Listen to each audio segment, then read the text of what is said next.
मो हाथ जोड़ी नवेदन करते पैसा बर्बाद कल मोदी बारंबार आइल जड़े प्रधानमंत्री 4 थर आइल भुवनेश्वर राज्यपाल भवन में टंका बांटिल मनमोहन राउतराय को हरइल सतरे खातिर ना आमर आम रेडी फिर युद्ध पे रेडी मोदी आस मनमोहन को हरइब आम रेडी तुम आसी साहा टंका बांटिला होम मिनिस्टर सिंह आसला टंका बांटिला मो पुओ को हरे मनमत को 3टा मुख्यमंत्री आसम मुख्यमंत्री आई टंका बांटिला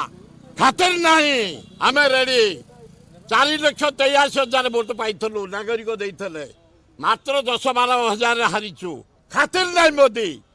किंतु मु निवेदन करुशावासी 20टा एमपी आम साहाय्य करछु तुम प्रधानमंत्री टंका 20,000 कोटी दियो